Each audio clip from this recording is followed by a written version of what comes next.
오늘 그 요셉의 이야기를 통해서 제가 세 가지 변화에 대해서 말씀을 드리겠는데, 저와 여러분의 삶에서 일어나야 될 세 가지 변화.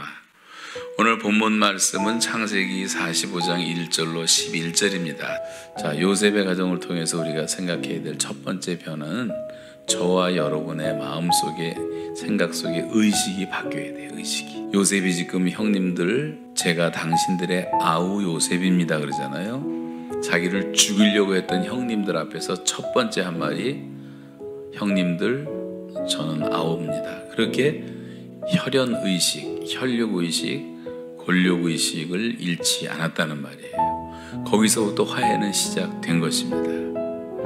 여러분, 아브라함이 조카 롯을 데리고 가나안 땅에 들어갈 때 롯이라는 사람은 굉장히 욕심이 많은 사람이었고 또 예의가 없는 사람이었고, 그래서 속썩였던 얘기를 하자면 한참 할 수가 있는데, 영토 분쟁이 일어났을 때 종들 싸우는데도 그때도 아브라함이 먼저 양보하고, 네가 우하면 내가 좌하고 네가 좌하면 내가 우하리라. 그 다음에 또 연합군에게 또 잡혀가서 또 포로로 다 끌려간 걸 또 살리기 위해서 318명의 사병들을 데리고 들어가서 또 목숨 걸고 건져오고, 자, 그런 과정에서 결국은 소돔과 고모라가 멸망할 때 세 사람 살아나게 되죠. 근데 이런 위기가 많았음에도 불구하고 어떻게 아브라함과 그 조카 롯의 가정은 관계가 깨지지 않을 수가 있었느냐? 깨지지 않은 유일한 이유는 아브라함이라는 삼촌의 마음속에 있었던 하나의 의식 때문에 그런 겁니다. 두 번째는 저와 여러분의 눈이 열리는 안목의 변화가 일어나야 돼요. 역사를 보는 눈을 똑바로 둬야 돼요. 지금 요셉이 그 형들을 생각하면 얼마나 치가 떨리겠어요. 어린 동생을 죽이려고 했던 형들, 팔아먹은 형들. 그런데 그런 생각을 하지 않고 요셉이 하는 말을 보세요. 형님들, 근심하지 마십시오. 한탄하지 마십시오. 하나님이 우리 가정 살리시려고 나를 먼저 보내셨습니다. 그러므로 나를 이리로 보내신 이는 형님들이 아니고 하나님이십니다. 역사를 해석하고 역사를 바라보는 눈이 열리면요, 우리 원망할 게 하나도 없는 거예요. 여러분, 역사의 주관자는 하나님이십니다. 이 모든 것을 주장하시는 하나님께서 역사의 어느 날 우리 민족을 들어, 이 고난이 그렇게도 많았던 우리 민족을 들어서 온 세상에 복음을 전하는 축복의 통로로 사용하시기 위해서, 거룩한 제사장 민족으로 쓰시기 위해서 하나님이 허용하신 고난이라고 한다면 버릴 것이 없는 거예요. 그래서 이제 마지막 세 번째는 우리의 태도가 바뀌어야 되는데, 요셉은 엄청난 부자고 엄청난 권력자가 돼서 이 형들을 단칼에 없애버릴 수 있는 권력이 있었지만 절대로 그렇게 쓰질 않았고, 형님들 빨리 가서 가족들 다 데려오세요. 흉년은 5년 남았어요. 내가 다 봉양하게 하고 효도하겠습니다. 그리고 요셉은 죽을 때까지 그렇게 살았어요. 여러분, 강자의 강점은 약한 자의 약점을 담당해 주는 거예요. 강자는 군림하는 게 강자가 아니에요. 현실을 똑바로 쳐다보고 상황 파악을 똑바로 하고 우리가 해야 될 우선순위를 분명히 갖고 해야 돼요. 여러분,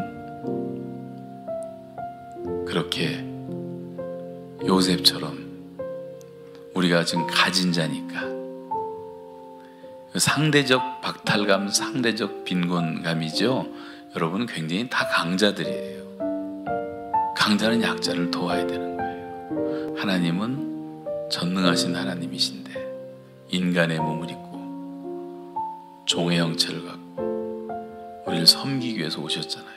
예수님의 리더십은 영웅형도 아니고 독재형, 보스형도 아니고 천재형도 아니고, 예수님의 리더십은 성자형이에요. 성자형. 섬기러 오신 분이에요. 저와 여러분이 정말 예수님을 따르는 제자들이라면 그렇게 살아야 되지 않겠어요? 세 가지 말씀드렸어요. 의식의 변화, 안목의 변화, 태도의 변화. 저와 여러분 속에서 이런 변화가 일어나야지 우리가 통일을 준비할 수가 있는 거예요. 기도하겠습니다.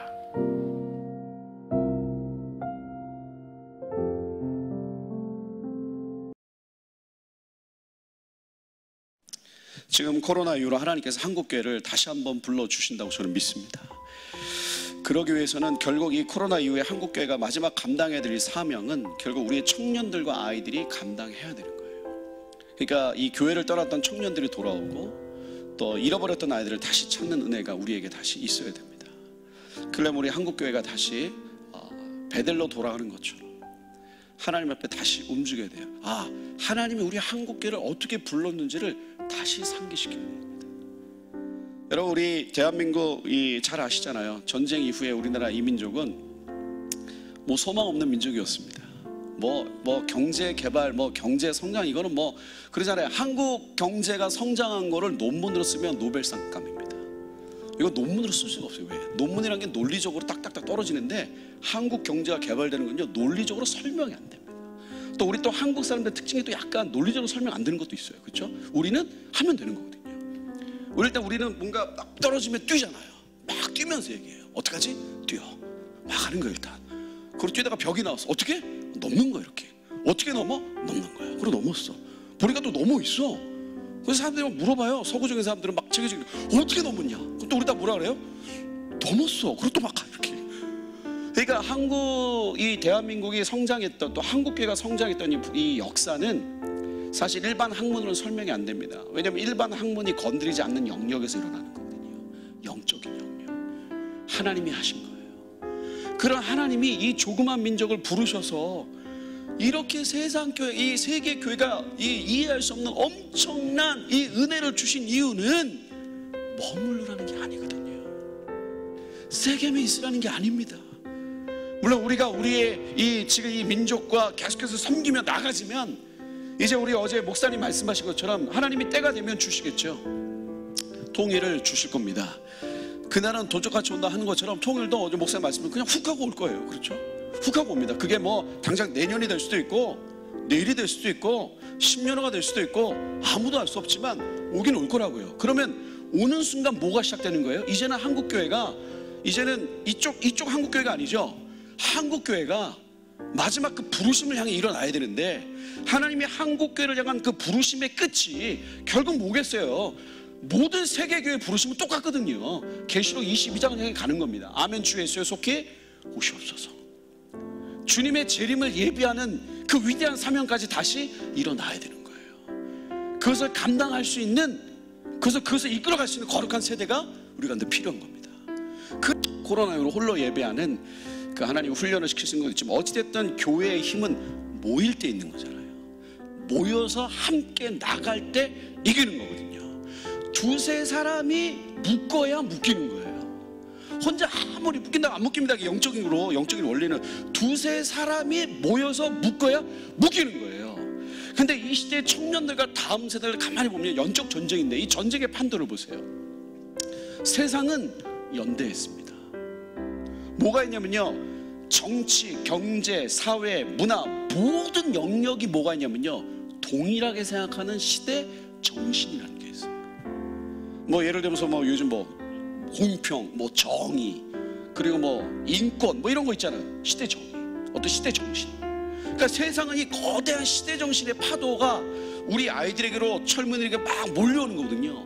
디나가 그 땅을 보러 나갔습니다. 근데 그 땅을 보러 나간 이유가 뭐예요? 자기네 집 말고 그 땅에 있는 문화가 좋아 보이는 거거든요. 근데 지금 야곱 집은 어떻게 됐어요? 딱 보시면 아시겠죠? 난장판이에요. 하나님 안에서 하나 되어 있지 않는 거거든요. 지금 다 따로 노는 거예요. 따로 노는 거. 그러니까 막 레이나 시므온 아빠한테 막 대들고, 아빠가 야곱의 권위가 사라진 겁니다. 그러니까 지금 이 청년들의 시대는, 세상은 다 뭉쳐가지고 오는 거예요. 근데 가만히 보시면 지금 이 시대의 청년들을 하나로 묶을 수 있는 시대적인 비전이 없어요. 옛날에 70년대 80년대 조금 우리 연세드신 분들 잘 아실 겁니다. 그리스도의 계절이 오게 하자. 그러면 가슴 뛰는 게 있어요. 이렇게. 내가 무슨 통합측 교회를 다니던, 합동측 교회를 다니던, 침례교 교회를 다니던, 아니면 내가 뭐 저기 부산에 살든 서울에 살든, 그 시대에 사는 젊은이들에게 뭐가 있었냐면요, 그리스도의 계절이 오게 하자. 그러면 뭔가 동시에 가슴 딱 좁어. 그러니까 어느 교회를 다니던, 어느 지역을 살던, 그 시대를 사는 크리스찬 청년들은 하나가 될 수 있어요. 뭐예요? 우리 뭉치면 뭐 하는 거야? 그리스도의 계절이 오게 하는 거지. 근데 어느새부턴가 우리 한국교회에 이 다음 세대와 젊은이들을 묶을 수 있는 이게 사라졌어요. 이게 없어요. 뭐 죄송한 말씀이지만 우리 뭐 정직하게 말하면 뭐 교단이 깃발 들면 다른 교단이 할렐루야 그러고 쫓아가지는 않잖아요. 그렇죠? 또 이쪽 교단에서 깃발 들면 할렐루야 그러고 쫓아가지는 않아요. 그리고 이미 우리 20세, 저는 뭐 25세, 20대 후반까지도 보지만 25세 미만으로는 교단의 의미도 거의 사라졌어요. 얘들은 교단의 의미도 없습니다. 내 교회라는 애정도 별로 없어요. 웬만한 교회들은. 그러니까 얘들이 지금 어떻게 하냐, 자기는 크리스천이라는 정체 쓰고 있어요. 그러니까 난 거룩하게 살아야 돼. 근데 문제는 뭐냐면은 나는 거룩하게 살고 나서 그 다음 뭐냐 이거야 지금. 그래 나는 지금 어디로 가야 돼? 그래 나는 결국 뭐 해야 돼? 공부로 죽어라니까. 엄마 아빠가 맨날 얘기하는 거야. 하나님이 너 쓰실 거야. 그러니까 준비해. 준비만 해요, 준비만. 준비하다 결혼하고, 준비하다 애 낳고, 준비하다 또 둘째 낳고. 그럼 도대체 언제 쓰세요? 은퇴하면 쓰시는 거예요? 은퇴해도 쓰시죠. 그러나 젊은이와 아이들이 그때부터 준비가 되는 건데 내가 어디로 가야 될지 모르는 거예요. 그러니까 이 시대에 이들을 묶을 수 있는 모든 교회나 모든 교단이나 모든 단체가 다 동의하면서 하나가 될 수 있는 뭐가 없어요. 우리 이쪽 진영. 세상은 딱 하나 있잖아요. 뭐 하나 딱 던지잖아. 그러면 어디에든 다 끌려가. 요즘에 우리 크리스찬 청년들, 우리 크리스찬 아이들 보세요. 결국은 이 다음 세대는요, 우리 아까 초반에 말씀 예배의 싸움인데 그 예배의 싸움이 결국 어디서 오느냐, 순전한 예배냐, 섞인 예배냐, 이 차이거든요. 하나님 앞에 나가는데 온갖 것 다 가져갑니다. 이렇게 그냥 전심으로 하나님만을 예배하는, 하나님이 임하시면 모든 일이 시작이 되는 겁니다. 하나님 자체가 전략인 거예요. 하나님 자체가 방법입니다. 하나님 자체가 대안이라고 해요. 우리는 이 시대를 살아갈 수 있는 새로운 전략과 방법이 필요한 것이 아니라 그냥 하나님이 우리 가운데 드러나시면 되는 겁니다. 그냥 하나님 우리 가운데 자신을 나타내시면 되는 거예요. 저쪽 진영은요, 세상 보세요. 조금 관심 있는 분들, 세상은요 똘똘 뭉쳤어요. 지금 자기들끼리 막 싸우는 것 같죠? 싸우는 것 같지만 똑같아요. 기분은 뭐 이쪽 민족이 뭐 이쪽 진영이 뭐 문학가들이 뭐 다 싸우고 철학가들이 싸우고 뭐 자기들끼리 뭐 이게 맞니 저게 맞니. 가만히 보세요. 다 개가 개고 개가 개예요. 결국 다 똑같은 얘기가 뭐예요? 인간 위대하다 이 얘기거든요. 그리고 우리끼리 잘 살자. 그리고 우리가 힘을 갖자. 결국 여기서부터 다 그냥 접근법만 다를 뿐이지 결론은 뭐예요? 내가 주인이다. 하나님 빠지세요 얘기거든. 결국 세상 논리는. 세상이 말하는 시대 정신이 뭡니까? 우리 청년들에게 네 인생 누구 거냐? 네 거다. 뭘 네 거예요? 하나님 거지. 네 인생은 네가 주도적으로 가는 거다. 왜 주도적으로 네가 가져가요? 하나님께 이끌리면 당해야지. 네 인생 네 거다. 아니요, 내 인생은 하나님 겁니다. 네 인생 네가 주도적으로 끌어가라. 언제 누가 그랬어요? 성경이 그랬어요? 성경 말씀이 뭐라 그랬습니까? 하나님 우리의 주인 되시는 거예요. 하나님께 이끌림을 당하는 게 인생이지, 하나님 내 편? 그리고 막 내가 주도해요? 그럼 하나님 들어오세요? 지금 빠져주세요? 뭐 내가 컨트롤해요? 하나님과 밀당합니까? 이게 이쁘게 말해서 밀당이지 고급 단어로 말하면 이게 혼합주의 아니겠어요? 섞인 거. 그러니까 예배. 근데 청년들이 이렇게 된 가장 큰 이유 중에 하나가 이들을 묶을 수 있는 시대적인 비전이 없어요. 지금 시대에 이게 이렇게 한 십몇 년 흘러옵니다. 그러니까 청년들이 다 각계존차 하다가 다 나가 떨어졌어요. 근데 나가 떨어지는데 뭐냐, 다 나가서 뭐예요? 살짝 양다리 걸칠 때 굉장히 많습니다. 자기가 주일날 교회 와서 예배는 드려요. 근데 세상에서 뭐예요? 세상 속에서 살아. 또 그러고 또 와서 예배를. 저는 이번에 코로나 때문에 교회가 다 예배가 멈췄잖아요. 그 요즘 며칠 동안 하늘 보셨어요? 하늘? 참 이뻤죠? 진짜 저도 어렸을 때 봤던 하늘 같더라고요. 그러니까 사람이 아무 일을 안 하니까 하늘이 맑아졌어. 저는 약간 기도하면서 그런 마음도 들었어요. 코로나 딱 되면서 가장 좋은 것 중에 하나가 예배가 멈춘 게 어쩌면 하나님께서 귀를 막으셨던 게 아닌가. 그동안 그 말라기에 나와 있는 것처럼 하나님이 내가 너희들 예배를 받기를 기뻐하지 않는다는 거예요. 우리는 예배한다고 난리를 쳤지만 사실 하나님 입장에서는 냄새난다 이겁니다. 왜 너희가 쓰는 양은, 너희가 쓰는 재물은 온전한 걸 하면서 말라기에 나오는 것처럼 왜 내게 바칠 때는 병든 거 저는 거, 왜 네가 할 거 다 하고 남은 시간을 내게 드리냐 이거예요. 왜 네 배 다 불리고 남은 걸 내게 주냐 이거예요. 하나님 언제 그러셨어요? 그거 네 거 아니라 그랬잖아요. 근데 어쩌면 이 코로나 때문에 예배가 정화된 것 같다는 마음도 좀 들어요.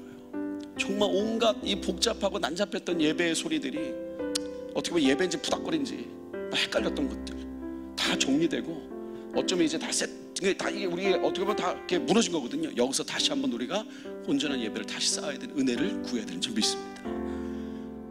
하나님께서, 그러니까 이 시대의 청년들은 묶을 수 있는 게 필요한데, 코로나가 딱 터지면서 하나님 한국교회 주신 게 바로 이 타겟 2030이라는 거예요. 필 보이죠? 이 타겟 2030은 이 한국교회 역사상 모든 공동체와 모든 교회가 동의하는 유일한 비전입니다. 이거밖에 없어요.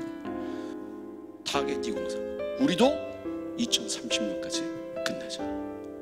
여의도 광장에서 외쳤던 그 외침을 다시 기억하면서, 하나님이 야곱을 부르셔서, 그 엉망이었던 야곱을 부르셔서 다시 베델로 부르셔서 이스라엘이 되게 하셨던 이유가 뭐예요? 아브라함과 하셨던 약속이 있거든요. 우리 믿음의 선배들이 그 비를 맞으며 여의도 광장에서 외쳤던 그 외침이 있는 겁니다.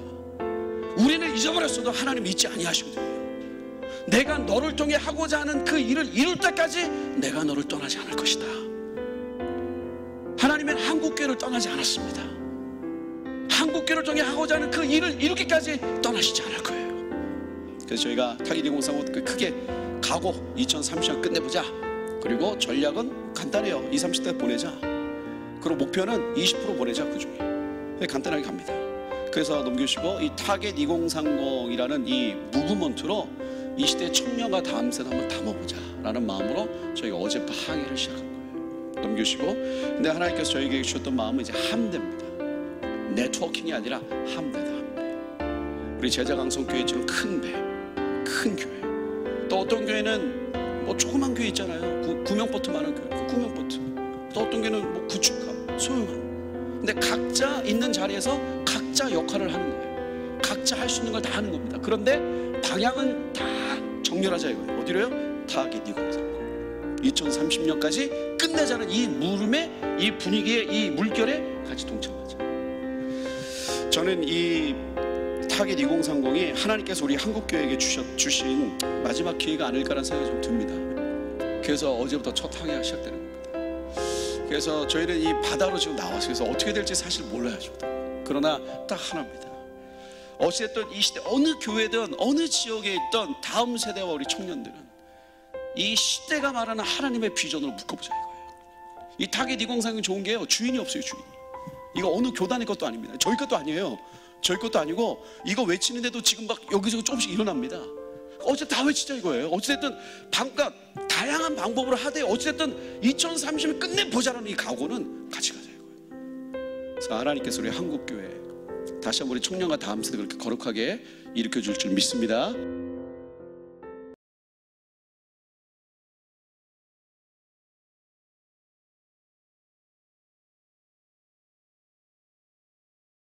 자, 오늘 본문에 읽은 그 세대는 바로 이 세대예요. 40년 훈련받은 세대. 그 세대들도 어디로 갔어요? 열주에게로 돌아갔어. 다 돌아가셨어. 그런데 7절에 보니까 이런 말씀이에요. 그들이, 그 장로들, 그 40년 동안 트레이닝 받았던 그 장로들이 살아있는 동안에는 이스라엘이 하나님을 섬겼어요. 근데 그들도 다 주님의 부르심을 받고 갔더니 무슨 일이 벌어졌습니까? 다른 세대가 되더라. 이렇게 돼 있어요. 여러분, 우리가 혈육적으로 자녀들을 출산하고 우리의 청년들이, 우리의 차세대들이 저절로 다음 세대가 되지 않습니다. 성경엔 다른 세대를 이야기합니다. 여러분, 내가 잉태했어요? 저도 자녀가 셋이나 있어요. 내가 잉태한다고 그 아이가 나의 비전을 자기 비전으로 가지습니까? 나의 부름을 자기의 부르심으로 믿습니까? 나의 하나님을 저절로 알게 됩니까? 아니죠. 여러분, 우리가 잉태한다고 다음 세대가 되는 것이 아닙니다. 모태신앙이 저절로 하나님의 사람이 되던가요? 여러분, 교회 안에 발 디딛고 왔다 갔다 하면 저절로 다음 세대가 됩니까? 여러분, 우리는 다음 세대 없습니다. 다음 세대 잃어버렸습니다. 다음 세대 어떡합니까? 라고 생각하죠. 그런데 정신을 차려야 돼요. 저절로 다음 세대가 되지 않습니다. 다른 세대가 됩니다. 이 부모 세대는 누군데요? 40년 동안 트레이닝했던 세대예요. 만남의 추락이 먹었던 세대예요. 불기둥 구름기둥 홍해 가르고 마지막 요단강까지 쫙 갈라가지고 그 조상들이 그토록 보기 원했던 가나안 땅을 드디어 점령하고 이방인들을 몰아내고 엄청난 역사 가운데 있었던 자들이에요. 그런데 왜 그들의 바로 다음 세대는 없고 다른 세대만 남았습니까? 성경에 나옵니다. 이유가 뭡니까? 첫 번째, 여호와 하나님을 알지 못하더라. 두 번째, 여호와 하나님께서 이스라엘을 위하여 행하신 일을 알지 못하더라. 여러분, 여호와 하나님을 알지 못하더라. 왜 하나님 모를까요? 그 엄청난 앞선 세대가 하나님을 알려주지 않았어요. 하나님이 행하신 일을 알지 못하더라. 왜 모를까요? 하나님이 이스라엘을 위해서, 우리를 위해서, 세계교회를 위해서, 한국교회를 위해서 무슨 일을 행하고 계신지, 어떤 일들의 마음을 갖고 계신지, 하나님의 어떤 뜻을 갖고 계신지 가르쳐주지 않은 거죠. 그러니까 몰라요. 여러분, 그래서 다음 세대는 사라집니다. 우리가 갖고 있는 한국교회 부르심, 10만 선교사, 100만 성도, 한국교회가 하나님께 기뻐서 서운한 거 아니에요? 마치 야곱이 하나님 앞에 기뻐가지고 11조를 드릴게요, 하나님 아버지 저와 함께 해주세요 했던 것처럼 너무 기뻐서 자원해서 드리기를 원했던 게 11조였거든요. 허물이 아니죠. 그거는 기쁨으로 자원해서 한 거예요. 그래, 하나님 기쁨 받아주셨잖아요. 한국교회가 너무 기뻤어요. 100주년, 한국교회 100주년, 선교 100주년 때 100만 명이 여의도 광장에 모여가지고 너무 기뻐가지고 하나님 아버지 우리가 한 자리에 100만 명이 모이는 교회로 축복해 주셨거든요. 너무 기쁩니다. 뭘 하지? 너무 기쁨이 아버지 기쁘게 해주고 싶잖아요. 그래서 자원해서 얘기했어요. 우리를 축복해 주시면 10만 선교사, 100만 성도를 보내겠습니다. 아멘. 누가 우리를 갖다가요 옆구리 꾹꾹 찔러가지고 한 말이 아니라고요. 한국교회가 기쁨으로 자원해서 하나님한테 서원했어요. 여러분, 근데 지금은 3만 명도 못 채웠어요. 하나님은 우리를 축복하셔서 정말 경제적으로도, 그죠? 부강한 나라, 뭐 월드컵과 올림픽과 동계올림픽과 세계 육상대회가 되게 큰 대회라고 그러더라고요. 그걸 다 치는 나라가 전 세계 손가락에 꼽을 정도로 몇 개 안 된대요. 그 모든 경기를 다 치를 수 있는 역량을 가진 나라가. 이렇게 열방의 다음 세대들이 일어나기 위해서 하나님께서 우리 한국교회를 엄청나게 높여주셨어요. 하나님은 약속을 지켰는데 우리는 그 약속을 아직 지키지 못하고 있어요. 왜요? 우리가 다음 세대가 없어요. 여러분 교회는 중고등부, 청년부가 예배를 어떻게 드리고 있나요? 코로나 위기에. 그래도 줌으로, 생방송으로, 유튜브로 방송을 하고 있나요? 그런 교회는 정말 잘하시는 교회인데 정말 100개 중에 한두 개 될까 말까입니다. 여러분, 제가 많은 분들 만나서 물어봅니다. 그러면 생방송으로, 유튜브로, 줌으로 예배 드리시네요. 잘하셨습니다. 그런데 주일학교는 어떻게 하고 계십니까? 집사님네 교회, 권사님네 교회에 주일학교 아이들은 예배 어떻게 드리고 있는데요? 한 번도 생각 안 해봤어요. 대예배 한 번 송출하잖아요. 뭐 보고 있지 않을까요? 여러분, 코로나가 끝나면 우리 아이들 교회로 돌아올까요? 올 수 있을까요? 교회 선생님도 집사님도 뭐 어쩔 수 없죠 뭐 이러고 애들은 손에서 다 빠져나갔어요. 우리 청년들은 손에서 다 빠져나갔어요. 그 아이들은 올까요? 진짜 다음 세대가 될까요? 이미 다른 세대가 된 걸까요? 그럼 우리가 뭘 가르쳐야 됩니까? 첫 번째, 하나님을 가르쳐야 합니다. 두 번째, 하나님께서 행하시는 일들을 가르쳐야 합니다. 그러면 다음 세대가 됩니다. 성경에 나와 있습니다. 다른 세대가 된 이유가 하나님을 알지 못해서, 하나님이 행하신 일을 알지 못해서라고 그랬어요. 그럼 우리가 다음 세대가 되게 하려면 어떻게 하면 돼요? 하나님을 가르쳐야죠. 사실은 하나님을 가르치는 게 아니에요. 하나님의 임재를 경험하는 거지. 그리고 하나님께서 지금 우리 민족 가운데, 세계 열방 가운데 행하고 있는 일을 가르쳐야 돼요. 그 뭡니까? 시대와 역사를 가르쳐야 돼요. 지금 주님께서 이루고 있는 것을 시대라고 해요. 하나님께서 지금까지 이루고 오신 한국교회를 향한 거, 세계교회를 향한 것을 뭐라고 그럽니까? 역사라고 합니다. 그래서 시대와 역사를 가르쳐야 돼요. 지금 일어나고 있는 상황을 하나님의 말씀으로 해석하고 그것을 무엇이 틀렸고 무엇이 나쁘며 무엇이 성경적이고 무엇이 아닌지를 분별하는 눈을 우리의 청년들과 아이들에게 줘야 되지 않겠습니까? 말씀으로. 그리고 우리도 다 우왕좌왕해서 어디로 가야 되나, 뭐가 옳은 걸까 알지 못할 때에 누군가는 서서 그 세대에게 이렇게 얘기해 줘야 됩니다. 청년들 중에 누군가가 서서, 청소년과 어린이 중에 누군가가 서서, 하나님은 이런 분이지 않습니까? 그러니 이런 상황에서는 이렇게 행동하는 것이 맞습니다. 그러니 자, 방향은 이쪽입니다. 그가 리더입니다. 하나님의 말씀으로 세상을 해석하고 적용시켜서 방향을 제시할 수 있는 자. 다니엘이 그 사람을 보았죠. 많은 사람을 옳은 대로 돌아오게 하는 자는 하늘의 별과 같이 영원히 빛나리라. 마지막 때에 이런 리더들이 일어나야 될 줄 믿습니다. 아멘. 그러니까 우리가 우리 청년들을, 우리 아이들을 이런 성경적 세계관으로 세상을 볼 수 있는 리더들로 키워내야 합니다. 그러려면 하나님의 임재를 경험할 수 있는 예배 가운데 우리 아이들의 손을 잡고 나와야 합니다. 여러분, 화면 앞에 앉으셔야 합니다. 여러분, 기도의 자리에 우리의 아이들을 포기하지 말고 데리고 나오셔야 합니다. 우리의 청년들 세상으로 더 돌아가기 전에 하나님 앞에 세워야 될 줄 믿습니다. 그래서 주님이 임하셔야 그들이 주님을 압니다. 그래야 다음 세대가 됩니다. 또 하나, 역사적으로, 시대적으로, 역사적으로 하나님이 세계교회와 한국교회 가운데 행하고 있는 일을 알아야 합니다. 부모 세대에 준 비전이 끝나면 안 돼요. 이어져야 돼요. 사실은 가나안 땅으로 들어왔던 약속은 이들 출애굽 세대에게만 주어진 약속이 아니었어요. 그것은 아브라함 때부터 줬던 약속이에요. 하란을 떠나서, 본토 친척 아비집을 떠나서 내가 내게 지시할 땅으로 가라. 그 지시할 땅이 어디입니까? 지금 오늘날 이들이 정복한 이 땅입니다.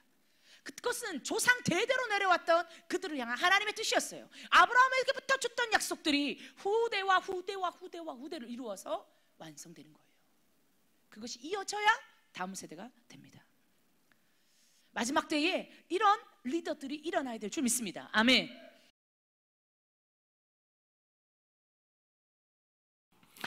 닐 포스트먼이 아까 말한 것처럼 죽도록 즐기. 어떤 사람은 꿈을 즐기는데 목표를 두고 살아간다. 즐기는 거, 시집가고 장가가고 먹고 마시고, 이거 제한이죠. 돈 많이 버는 거, 1등 하는 거, 출세하는 거, 서울대 법대 가는 거, 서울대 의대 가는 거, 그래가지고 떵떵거리면서 내 마음대로 시간 쓰고 30대쯤 되면 자리 잡고 40대 되면 더 자리 잡아서 뭐 한 달씩 외국 다니면서 골프 치고 다녀도 이런 것을 꿈꾸고 살아가는 거예요. 그러다가 마지막은 뭔데?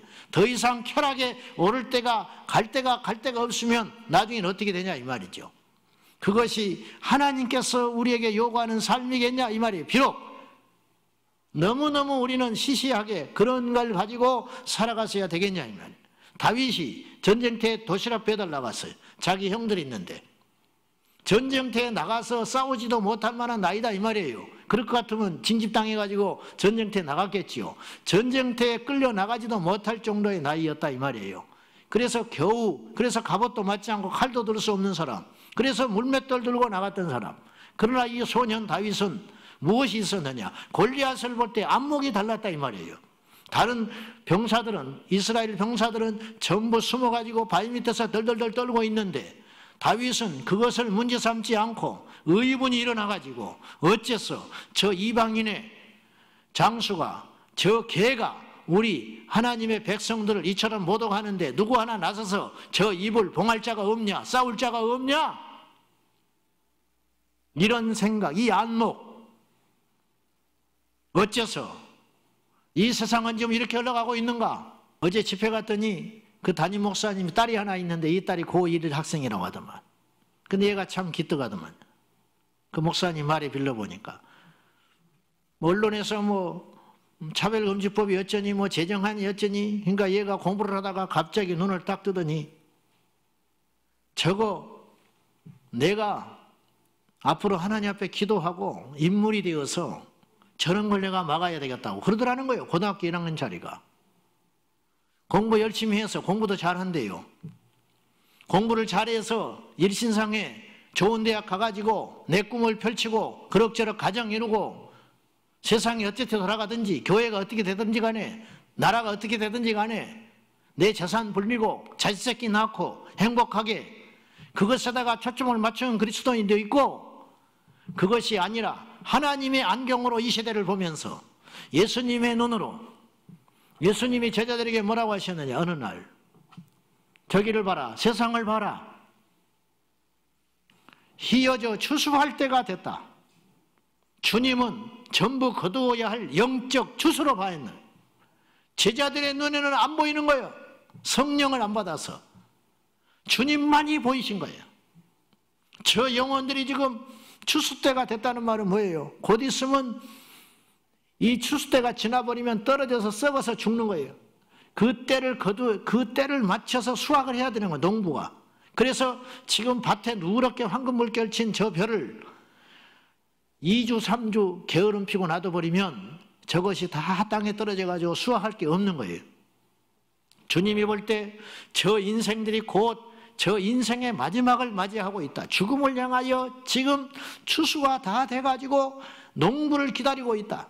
저들이 떨어지기 전에 저들을 건져내야 되고 추수하여 하나님 나라 곳간에 넣어야 되겠는데 일꾼이 없다. 그러나 제자들은 아직 무지하고 성령 받지 않아가지고 기껏 생각하는 게 뭐냐? 주님께서 로마에서 우리 이스라엘을 회복시키고 해방시키면 나는 자의정 하나 해야지, 나는 의정해야지. 아니야, 주님이 나를 제일 이뻐하시는데 내가 해야지. 틈만 나면 그런 생각이 나고 있었던 거예요.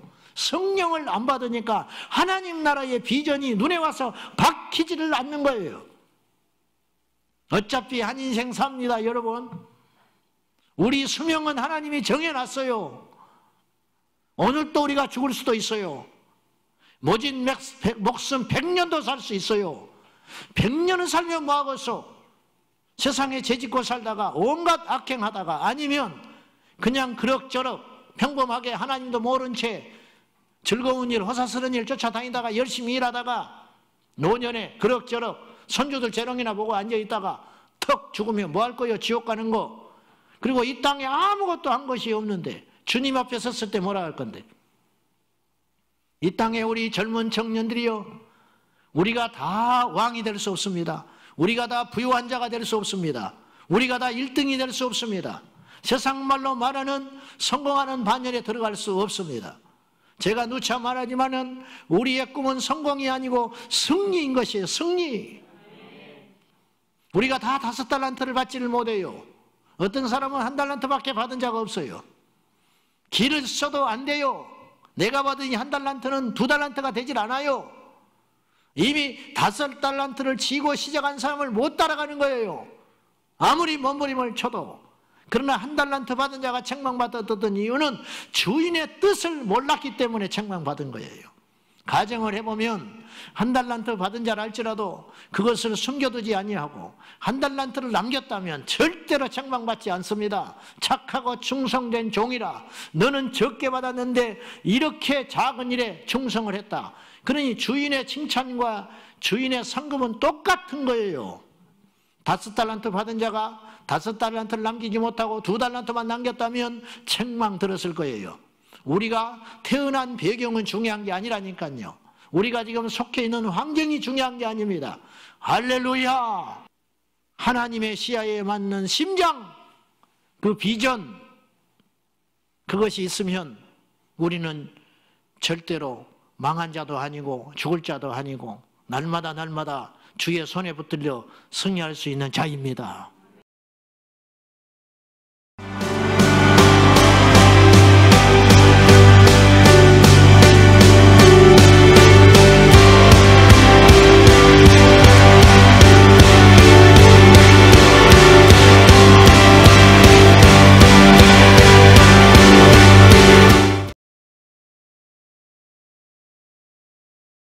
복음의 가장 중요한 주제가 뭔지 아세요?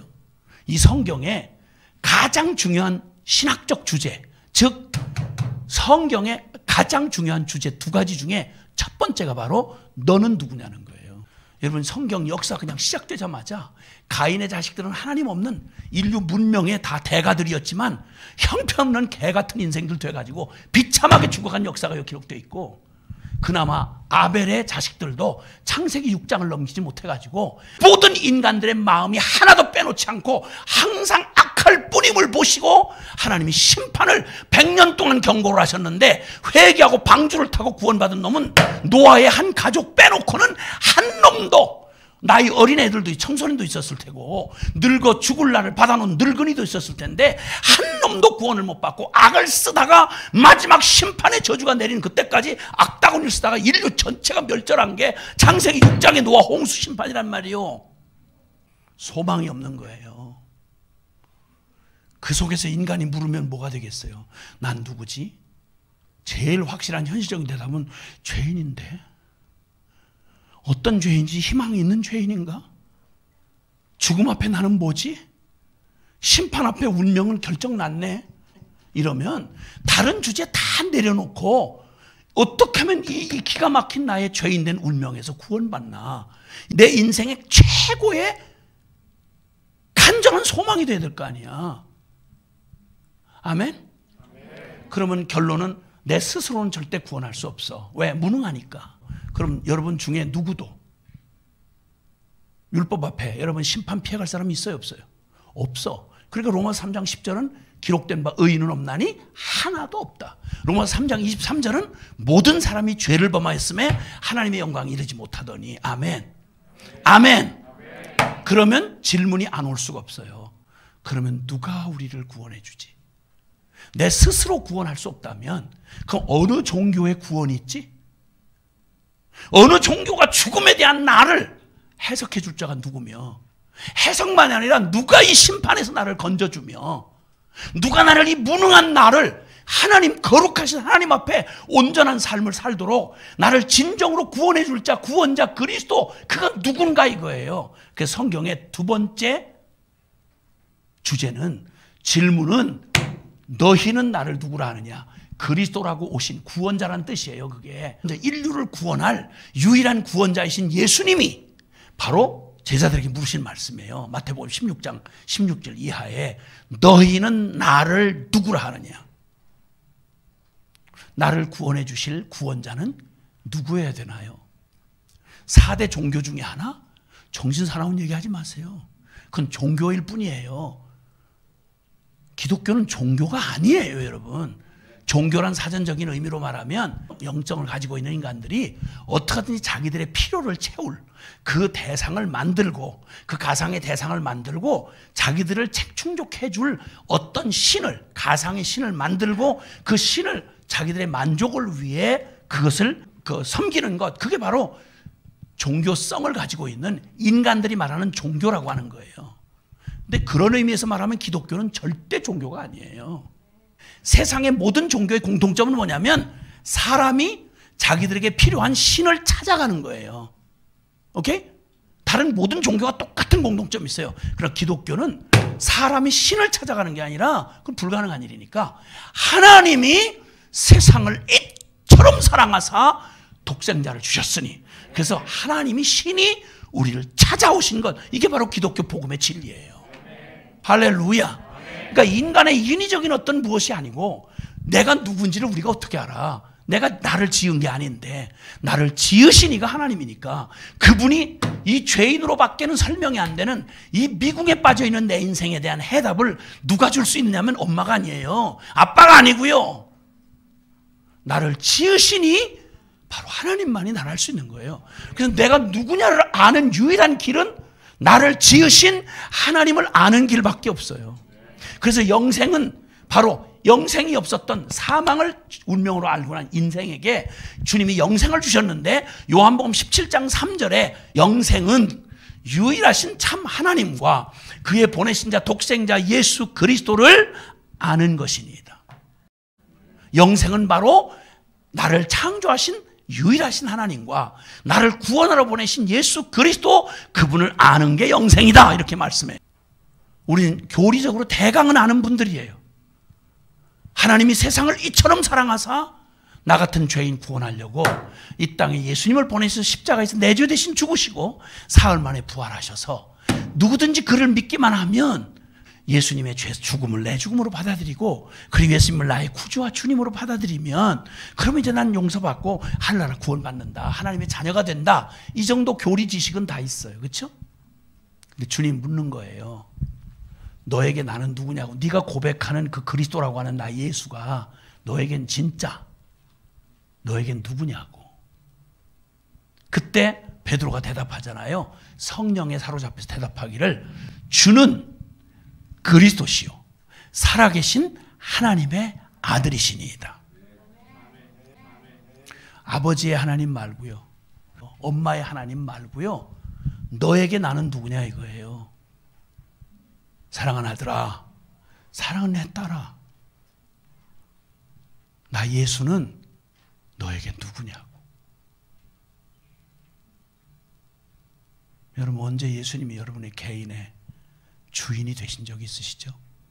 오직 믿음으로만 살게 된다, 이 말의 의미가 뭐냐면, 나로서는 죽었다 깨나도 아담의 저주 이후에 어떤 인간도 자기의 어떤 어떤 노력, 혈통이나 육정이나 사람의 뜻이나 고행이나 선행이나 율법 준수나 별짓 다 해도 나는 절대 존재를 바꿀 수 없어. 그러니까 아무리 돌을 갈고 닦는다고 보석이 될 수 없는 것처럼 죄인을 아무리 갈고 닦아도 의인이 될 수 없다는 거예요. 그 절망을 경험할 때 비로소 너 눈 들어. 날 바라봐. 그때 내가 너를 위하여 내가 네 구원을 이루리라. 그러시고 주님이 성경 내내 말해왔던 그 신비한 이야기, 구약 성경에는 제사로 나타나죠. 죄를 가지고 나면 심판이야. 그러니까 하나님의 이 죄의 심판을 해결하지 않으면 하나님 앞에 나갈 수가 없어요. 그럼 하나님 앞에 못 나가는 자체가 저주거든.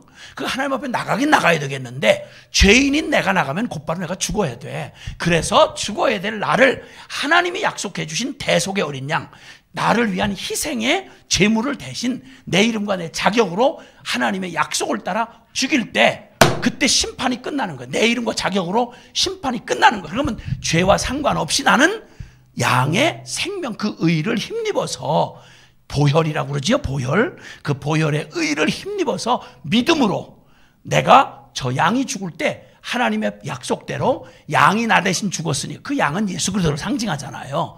죄 없으신 예수님이 내 이름과 내 자격으로 하나님의 심판을 받아 대신 죽음으로, 법적으로 나는 예수와 함께 죽음으로 내 심판이 끝났어. 그래서 죄와 상관없이 이제는 나의 자격이 아니라 나를 위해 대신 죽으신 바로 그분의 의를 내가 힘입어서 내가 죄와 상관없는 자로 하나님 앞에 나아가서 하나님 앞에 생명을 얻고 축복을 얻고 하나님과 교제할 수 있는 이런 원리를 주님이 계속 제사 그림자 모형처럼 보여주시다가 때가 참에 십자가에서 의로우신 주님이 내 이름과 내 자격으로 하나님의 약속대로 나를 위해서 살릴 길이 그 길밖에 없으니까, 그래서 예수님이 내 대신 죽으신 십자가에서, 십자가에 죽은 게 예수님만 죽은 줄 알았더니 사실은 나의 이렇게 울어도 애써도 안 되는 나의 옛 자아가 예수님과 함께 십자가에 못 박혀 심판받아 죽었다 이 말이에요. 이걸 믿으라는 거예요. 애쓰고 고민하고 떨어버리고 바뀌려고 해서 바뀌어지는 존재가 아니란 말이에요. 그래서 죽음으로 나의 옛사람을 예수 죽음과 함께 그 죽음 나의 죽음으로 받아들이고, 그러면 이제 나는 없어. 그러면 이제 죽음을 이기시고 부활하신 예수님을 이제 나의 새 생명으로, 예수님을 나의 문제 해결사 도우미가 아니라 예수님을 나의 생명, 난 주님과 함께 죽었으니까 그 생명 전부로 받아들여서, 일부분이 아니고 전부로 받아들여서 그 이제는 내가 아니요 내 안에 예수께서 살아가신다는 걸 바로 이 하나님이 이루신 이 사실을 믿는 믿음으로 구원받고, 그 구원받은 그 생명이 그 믿음으로 내가 아니요 내 안에 그리스도가 사신다는 이 믿음을 가지고 이제 내 의지나 내 뜻을 가지고 살아가는 게 아니라 내 안에 사시는 예수 그리스도에게 나의 전 주권을 넘겨드리고 오직 이제 주님이 나의 주인 되어 살아간다는 사실을 믿음으로, 믿음에서 믿음으로 살아가는 것, 이게 바로 크리스천의 믿음이요, 이게 바로 복음의 주님이 되는 거란 말이에요. 저주의 상징이요 가장 끔찍한 두려움의 상징인 십자가가 왜 그렇게 좋은 복음에 어마어마한 보화가 많은데 왜 기독교는 신보를 하필이면 이 잔인한 십자가를 택했을까요? 십자가는 가장 미련하고 가장 정서적으로 받을 수 없는 끔찍한 것이지만, 그러나 갈라디아서 6장 14절에 이 복음을 깨달았던 바울은 뭐라고 말하는 거 아니? 그러나 내게는 그리스도 예수의 십자가 외에는 결코 자랑할 것이 없나니 이는 세상이 나에 대하여 십자가에 못 박히고 나도 또한 세상에 대하여 그러하니라. 그 어마어마한 신학자요 성경의 아주 대가였던 바울이, 그리스도의 십자가를 몰라서 교회를 핍박하고 미쳐 펄펄 뛰던 바울이 부활하신 예수님을 만나고 뒤집어져 가지고 십자가의 비밀을 깨닫고는 완전히 십자가에 미친 사람이에요. 빌립보서 3장 8절 이하에는 나는 자랑할 것이 많은 사람이라 유대인 중에 유대인이고 히브리인 중에 히브리인이고, 그리고 또 베냐민 집하고 왕손이고, 그리고 율법의 의로는 흠이 없는 사람이고, 인간으로 말하면 가장 선민 중에 선민이고, 인간 자랑으로 말하면 나를 능가할 자가 없다. 근데 내가 그리스도 예수의 십자가를 알고 나서 나는 이 모든 것들을 배설물 똥같이 여긴다. 내가 자랑했던 모든 것 다 배설물과 똥같이 해악으로 여기고 버렸노라. 왜? 그리스도 예수를 아는 이 신비한 비밀이신 하나님의 사랑의 실체이신 예수 그리스도를 아는 지식이 너무 고상해서 내가 훈장처럼 달고 다니던 인간적인 자랑을 전부 다 배설물 똥처럼 버렸고 해악으로 여기고 난 버렸다. 나는 그리스도를 얻는 십자가의 죽으심과 그 부활의 권능을 얻고 싶어서 나는 모든 소망이 다 난 세계로 사라졌다. 나는 그리스도를 얻고 모든 걸 다 잃어버릴지라도 나는 오직 그리스도다. 복음을 만난 사람은 바로 이런 고백의 결론을 가진 사람들이에요. 그럼 주님이 이렇게 말씀할 거예요. 주님, 나는 당신에게 어떤 의미예요? 하고 여러분이 각자 물어보세요. 한번 따라해 보세요. 주님, 나는 주님에게 어떤 존재예요? 그럼 주님은 조용히 못 박힌 흔적이 있는 손을 이렇게 내미실 거예요. 여러분에게. 넌 순위를 매길 수 있는 그런 존재가 아니고 넌 나에게 내가 너를 위해서 내 생명 전부를 내어줘야 할 만큼 넌 나의 전부야. 넌 나의 전부야. 이젠 주님이 여러분에게 질문할 기회를 드려야 돼요. 얘 사랑한 딸아, 그걸 사랑을 하더라. 나 예수는, 이 십자가의 예수는 너에게 무슨 의미냐 하고 물으실 거예요. 여러분 뭐라고 대답하실 거예요?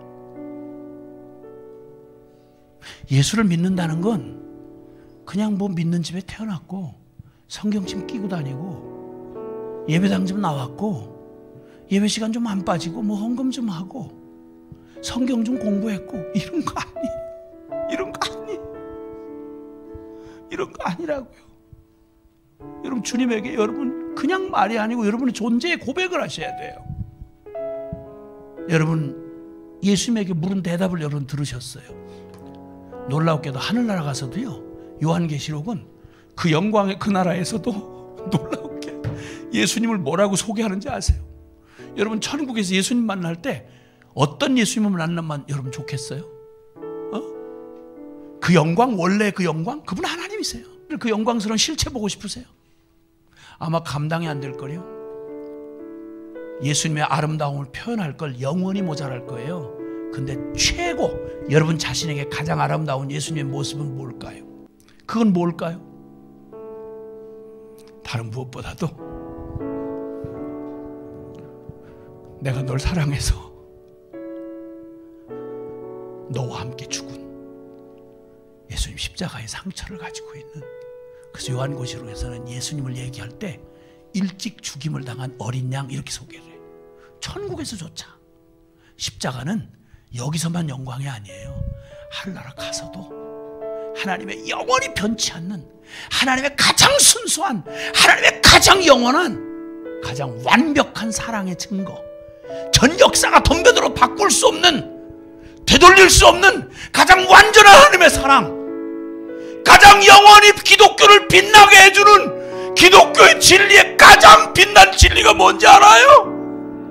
거룩함 자체이신 하나님이 저와 여러분 같은 존재적으로 더럽고 추잡한 영혼을 당신의 생명처럼 신부처럼 받으려고 주님이 선택한 하나님이신 당신의 아들을 나와 함께 연합시키셔서 내가 죽는 자리에 함께 죽게 하시고 그와 함께 살아서 이제 내가 사는 것 아니요 내 안에 그리스도가 사는 가장 신비한 일을 이루신, 역사의 천지 창조보다도 비할 데가 없는 가장 놀랍고 아름다우신, 그래서 우리는 기독교를 자랑할 때 기독교의 화려한 자랑할 게 많은데 우린 다른 거 자랑 안 해요. 십자가잖아. 십자가. 난 자랑할 게 십자가밖에 없다고. 맞아요. 십자가밖에 없어.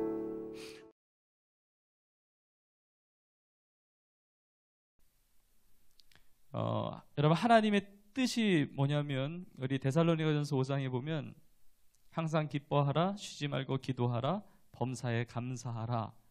이는 그리스도 예수 안에서 너희를 향하신 하나님의 뜻이니라. 여기까지는 잘 알아요. 하나님의 뜻이 뭐라고요? 항상 기뻐하라, 쉬지 말고 기도하라, 범사에 감사하라. 이는 그리스도 예수 안에서 너희를 향하신 하나님의 뜻이니라. 여기까지 잘 아는데 그 다음 구절이 뭐냐면 성령을 소멸치 말고, 성령이 소멸된다는 거죠. 성령의 불을 끄지 말라는 거예요. 다시 말하면 깨어 있으라는 거예요. 하나님의 뜻 가운데 깨어 있으라는 거예요. 깨어 있으라는 거예요. 교회도 다 같은 교회가 아닙니다. 깨어 있는 교회가 있고 잠자는 교회가 있어요. 예. 여러분, 하나님께 칭찬받는 교회가 있고 책망받는 교회가 있습니다. 우리 요한계시록에도 보면 성령께서 소아시아 7교회 편지 쓸 때 다 그랬잖아요. 대표적으로 에베소 교회가 사도행전에 보면 바울이 직접 2년 동안 제자 훈련했던 교회예요. 바울이 제자 훈련하고 바울이 그 일꾼들을 키웠던 교회인데 시간이 지나고 나니까 성령께서 책망하시잖아요. 너의 첫사랑을 버렸다. 그러니까 과거의 사랑도 중요한데 지금 사랑이 중요해요. 예수님께서 부활하신 다음에 베드로를 찾아오셔서 물으시죠. 요한의 아들 시몬아, 내가 나를 사랑하느냐? 현재형으로 물으세요. 과거형으로 물으셨으면 예수님 배반했으니까 뭐 대답할 말이 없잖아요. 너 나를 사랑할 거니? 미래형으로 묻지도 않으세요. 너가 나를 사랑하느냐 물으세요. 여러분, 지금 이 시간도 마찬가지예요. 과거의 신앙, 뭐 코로나 이전의 신앙, 내가 어릴 때의 신앙, 이것이 아니라 지금 물으신다고요. 너는 지금 깨어 있느냐? 너는 지금 나를 사랑하고 있느냐? 너는 지금 성령의 기름을 준비하고 있느냐? 지금 성령의 충만함으로 살고 있느냐? 이것을 물으신다는 것이죠. 여러분, 슬기로운 처녀와 이 미련한 처녀는 이 차이는 이 기름을 준비했느냐 못 준비했느냐인데, 조금 더 구체적으로 들어가 보면 기회를 잡은 것과 못 잡은 것의 차이예요. 기회를 놓친 거예요. 저는 오늘 본문 보면서 너무 안타까운 구절이 있는데 그게 11절이었어요. 나중에 이제 기름을, 이제 신랑이 왔다는 소식 듣고 이제 동네 나가지고 하여튼 기름을 준비해가지고 막 온 거예요. 이제 늦게 오는 거죠. 와가지고 뭐라고 하냐면 문 두드리면서 주여 주여 우리에게 열어주소서 그러는 거예요. 주여 주여 우리에게 열어주소서. 외치잖아요. 부르짖잖아요. 어떻게 보면 기도할 수도 있고 하나님을 찾는 것일 수도 있는데 그때 도무지 모른다고 그래요. 이미 문이 닫혔어요. 기회의 문이 닫힌 거예요. 여러분, 이 시대 속에 수많은 우리 청년들과 우리 성도님들, 또 우리 다음 세대 절대로 이런 일을 체험하지 않을 수 있기를 간절히 축복합니다. 기회를 잡아야 돼요. 때를 놓치면 안 돼요. 에베소서 5장에도 보면 세월을 아끼라고 그러잖아요. 세월을 아끼라. 때가 악하다. 때가 악하기 때문에 기회를 잡아야 돼요. 왜냐면 때가 악해서 그 기회가 안 올 수도 있어요. 마태복음 24장에 보면 인자의 임함이 노아의 때와 같다고 이야기해요. 노아의 때. 갑자기 홍수가 닥쳤잖아요. 노아가 그렇게 외쳤거든요. 의의 말씀을 그렇게 외쳤거든요. 복음을 외친 거죠, 오늘날로 말하면. 그런데 노아가 방주에 들어가기까지 먹고 마시고 장가들고 시집가고, 그게 잘못됐다는 게 아니라 그것만 하다가 준비를 못했어요. 그리고 멸망이 임하기까지 깨닫지 못했다고 그랬어요. 여러분, 이 시기를 분별해야 됩니다. 이 시기를. 우리가 뭐 오래 사는 것도 아니고 이 시기에 정말 깨어 있어야 돼요.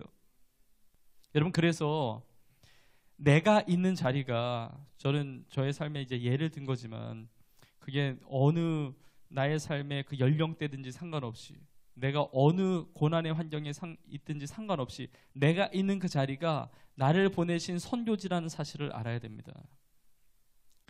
여러분, 선교지라는 것은 우리가 해외에 가서 선교하는 것도 선교지지만 그는 하나님이 열어주실 때 내가 가면 되는 거고 순종하는 것이고, 그 여시기 전까지는 내가 있는 자리가 선교지예요.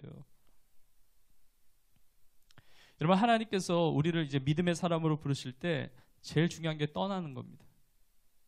내 익숙한 것을 떠나는 거예요. 내 생각과 내 세상의 가치와 이 모든 것을 떠나는 거예요. 아브라함도 떠났잖아요. 본토 친척 아비 집을 떠나고. 예수님이 우리에게 명령하신 것도 너희는 가서 모든 민족 제자를 삼으라는 거죠. 가라는 거예요. 그러니까 익숙한 것에서 떠나야 돼요. 근데 이 코로나 시기로 인해서 이것이 저는 좋은 기회가 된다고 생각해요. 코로나가 빨리 종식되도록 우리가 기도하지만, 위기와 많은 기도의 제목이 있지만, 그러나 이것을 하나님의 차원의 눈으로 보면 이 기회를 선용할 필요가 있어요. 자, 우리가 교회 안에서 여기도 지금 다 가득 차지 못하잖아요. 정부 방침도 30% 이내에 모여야 되고 뭐 이런 것들이 있잖아요. 이거는 우리가 뭐 그거를 의식하는 것 만이 아니라 사실 이게 전염병의 상황이라서 그런 거예요. 아주 독특한 지금 시대적 상황에 놓인 거예요. 그러니까 우리가 가정에서 혹은 우리가 있는 처소에서 온라인으로 예배를 드리지만 그 자리가 교회가 돼야 되는 거예요. 그 자리가 선교지인 거예요.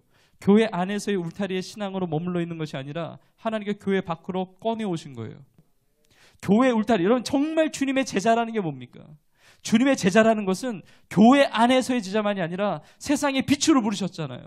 우리가 수많은 성경 공부를 하고 수많은 제자 훈련을 하고 수많은 어떤 은혜를 받았어도 교회 안에서만 아니라 교회 울타리를 넘어가야 된단 말이죠. 교회 울타리를 넘어서 나의 삶의 자리에서 복음의 일꾼으로 사는 거예요. 거기서 뿌리를 내리는 거예요. 그게 선교사의 삶인 거예요.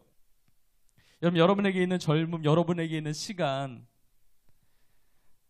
다 만료가 될 때가 있습니다. 만료가 될 때가 있어요. 여러분의 젊음을 사용하시고 여러분의 시간을 사용하실 때, 여러분의 과거를 돌아볼 때 후회함이 없는 여러분의 삶이 될 수 있기를 주님의 이름으로 축복합니다.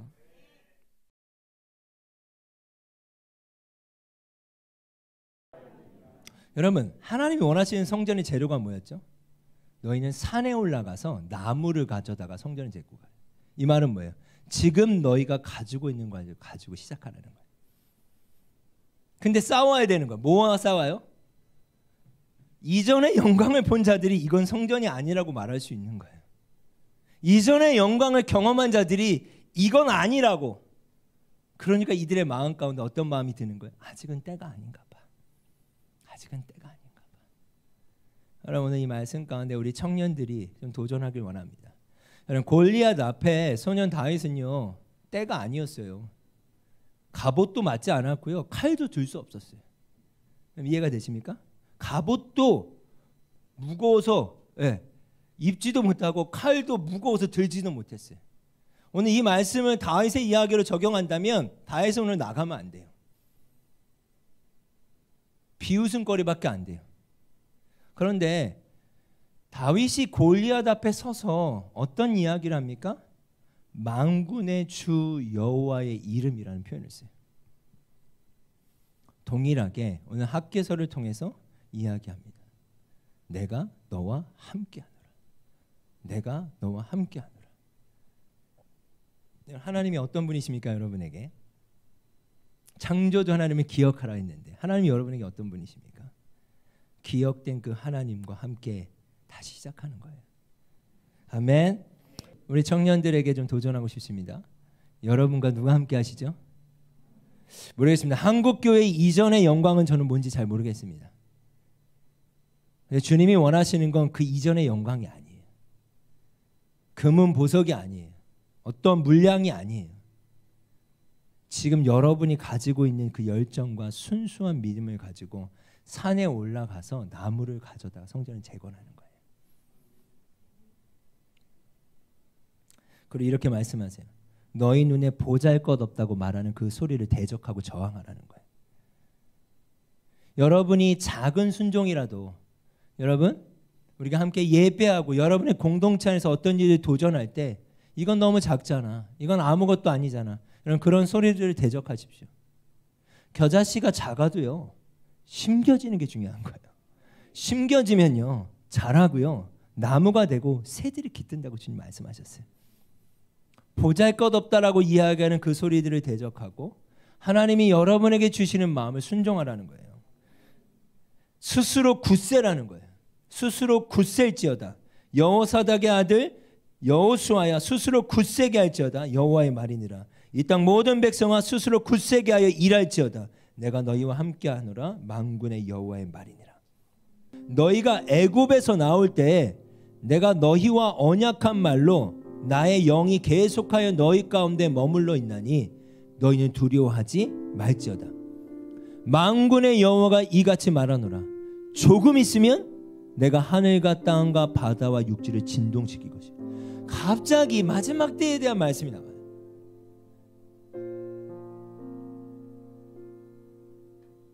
조금 있으면 내가 하늘과 땅과 바다와 육지를 진동시키고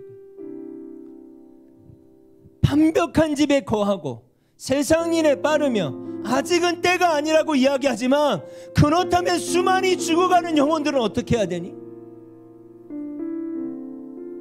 지금도 예수님을 알지 못하고 죽어가는 수많은 여러분의 친구들은 어떻게 해야 되는 거예요? 조금 있으면 내가 하늘과 땅을 진동시킬 거야. 내가 너와 함께 할게. 내가 원하는 성전은 그런 화려한 성전이 아니야. 너희 알지 않니? 그 화려한 성전 내가 무너뜨린 거야. 나는 그러한 성전 원하지 않아.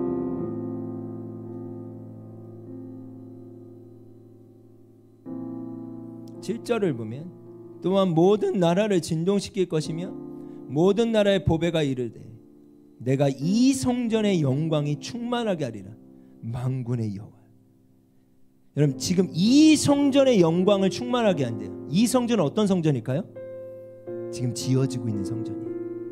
여러분 우리 청년 세대들이 이러한 성전을 짓는, 교회로 살아가는, 교회를 일으키는 이런 일들이 여러분을 통하여 시작되길 원합니다. 여러분 보잘것없지 않아요. 돈으로 짓는 거 아니에요. 여러분 마태복음 16장 이렇게 말씀하십니다. 너희에게 있어서 나는 누구냐? 주는 그리스도시요 살아계신 하나님의 아들입니다. 베드로야 착하다고 칭찬하시면서 주는 뭐라고 말씀하세요? 내가 이 반석 위에, 이 반석은 뭐예요? 고백이에요. 여러분 이때 하나님이 누구신가를 어떻게 고백할 겁니까?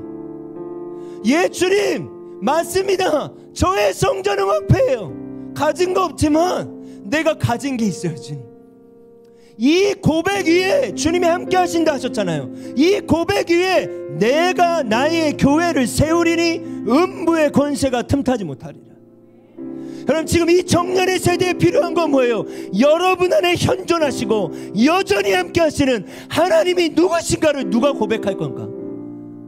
내가 믿고 나와 함께 하시는 하나님이 누구신지를 누가 드러낼 건가? 여러분 주님이 이렇게까지도 말씀하세요. 8절을 보세요. 은도 내 것이요 금도 내 것이라. 주님이 금과 은이 필요하신 분입니까 여러분? 주님이 금과 은이 필요하신 분이 아니에요. 그걸로 성전이 지어지는 거 아니에요.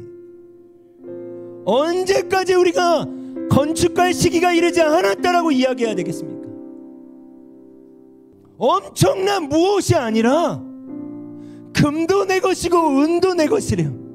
그런데 여러분이 할 수 있는 것을 가지고 여러분이 나무를 가져다가 성전을 건축하기 시작하잖아요. 지금 뭐라고 말씀하세요? 내 마음엔 이전의 솔로몬의 영광보다 지금 이 영광이 더 크고. 여러분 그게 지금 청년 세대가 품어야 될 중요한 하나님의 말씀이라고 합니다. 그러나 이전 세대를 생각하면 자꾸 피해의식이 있더라고. 여러분 저는 답답한 게 뭐냐면 포기 세대라는 말을 누가 만들었을까요 여러분? 청년들이 만들었을 것 같아요? 제 생각에는 386, 486 세대들이 만들었을 수 있어요. 그들이 볼 때 열정이 없다는 거예요. 여러분 우리가 열정이 없습니까? 다른 시대 안에 살고 있는 거예요. 여러분 그런 소리들을 저항하라는 거예요. 누가 여러분에게 열정 없다 말할 수 있고 평가할 수 있냐는 거예요. 정말 지금 이 시대가 아르바이트 하나 구하기도 어려워요. 여러분 졸업과 동시에 학자금을 갚아야 되고 빚더미에 있고, 누가 연애하고 싶지 않아서 연애 안 합니까? 누가 결혼하고 싶지 않아서 안 하는 거예요? 그 수많은 소리들 가운데 보잘것없다라고 이야기하는 그 소리들 가운데 스스로 굳셀지어다. 만군의 여호와의 말이니라. 스스로 굳셀지어다. 내가 너와 함께함이라. 금도 내 것이요 은도 내 것이라. 만군의 여호와의 말이니라. 이전의 영광보다 나중의 영광이 더 크리라. 만군의 여호와의 말이니라. 우리가 누구의 말을 청종해야 될까? 만군의 여호와의 말을 우리가 들어야 되지 않겠습니까?